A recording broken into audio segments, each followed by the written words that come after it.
ಪುಷ್ಪ 2 cinema world wide release ಆಗಿ ಭರ್ಜರಿ ಪ್ರದರ್ಶನವನ್ನು ಕಾಣ್ತಾ ಇದೆ. ಮೊದಲ ದಿನವೇ ಹತ್ತತ್ರ 300 ಕೋಟಿ ರೂಪಾಯಿ ಬಾಚಿಕೊಳ್ಳುವ ಮೂಲಕ ಬಾಕ್ಸ್ ಆಫೀಸ್ನಲ್ಲಿ ಧೂಳೆಬ್ಬಿಸಿ ಹೊಸ ಇತಿಹಾಸವನ್ನು ಬರೆದಿದೆ. ಈ ಸಂಭ್ರಮದ ನಡುವೆಯೇ ಚಿತ್ರದ ನಾಯಕನಾಗಿರುವಂತಹ ಐಕಾನ್ ಸ್ಟಾರ್ ಅಲ್ಲು ಅರ್ಜುನ್ ಅವರಿಗೆ ಶಾಕ್ ಎದುರಾಗಿದೆ. ಅರ್ಥಾತ್ ಪುಷ್ಪರಾಜ್ ಮೇಲೆ FIR ರಿಜಿಸ್ಟರ್ ಆಗಿದೆ. ಯಾಕಾಗಿ ಏನು ಕತೆ, ಅದರ ಕಂಪ್ಲೀಟ್ ರಿಪೋರ್ಟ್ ನಿಮ್ಮ ಮುಂದೆ. ಪುಷ್ಪ 2 ಆರ್ಭಟ ಬಲು ಜೋರು.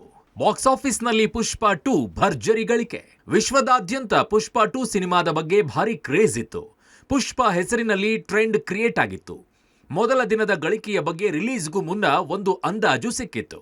ಆ ಅಂದಾಜನ್ನ ದಾಟಿ ಮುನ್ನುಗ್ಗಿದ್ದಾನೆ ಪುಷ್ಪರಾಜ್. ಚಿತ್ರದ ಮೊದಲ ದಿನದ ಗಳಿಕೆಯೇ 250 ಕೋಟಿಗೂ ಅಧಿಕ ಅಂತ ಸಿನಿ ಪಂಡಿತರು ಲೆಕ್ಕಾಚಾರ ಹಾಕಿದ್ದಾರೆ. ಈ ವಾರಾಂತ್ಯಕ್ಕೆ ಆರಾಮಾಗಿ 1000 ಕೋಟಿಯ ಕ್ಲಬ್ ಸೇರಲಿದ್ದಾನಂತೆ ಪುಷ್ಪ. ಜೊತೆಗೆ ಈವರೆಗೂ ದಾಖಲಾಗಿರೋ ಅಷ್ಟೂ ದಾಖಲೆಗಳನ್ನು ಉಡೀಸ್ ಕೂಡ ಮಾಡಲಿದೆಯಂತೆ ಪುಷ್ಪ 2. ಆ ಮಟ್ಟಿಗೆ ಕ್ರೇಜ್ ಕ್ರಿಯೇಟ್ ಆಗಿದೆ.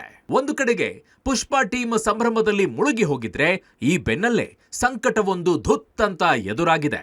ಸಿನಿಮಾದ ನಾಯಕ ಅಲ್ಲು ಅರ್ಜುನ್ ಸೇರಿದಂತೆ ಹಲವರನ್ನ ಬಂಧಿಸುವಂತೆ ಹೈದರಾಬಾದ್ನಲ್ಲಿ ಹೋರಾಟ ಮಾಡಲಾಗ್ತಾ ಇದೆ. ಅಲ್ಲು ಅರ್ಜುನ್ ಕಾರಣದಿಂದಾಗಿಯೇ ಸಿನಿಮಾ ನೋಡಲು ಬಂದಿದ್ದ ಮಹಿಳೆಯೊಬ್ಬರು ಬಲಿಯಾಗಿದ್ದಾರೆ.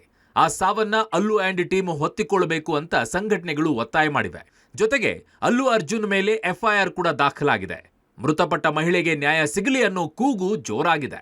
ಒಟ್ಟಾರೆ ಪುಷ್ಪರಾಜ್ ಮೊದಲ ದಿನವೇ ಎಲ್ಲಾ ದಾಖಲೆಗಳನ್ನ ಉಡೀಸ್ ಮಾಡಿ ಸಂಭ್ರಮ ಮಾಡುತ್ತಿರುವಾಗಲೇ ಸಂಕಷ್ಟವೊಂದು ಎದುರಾಗಿದೆ.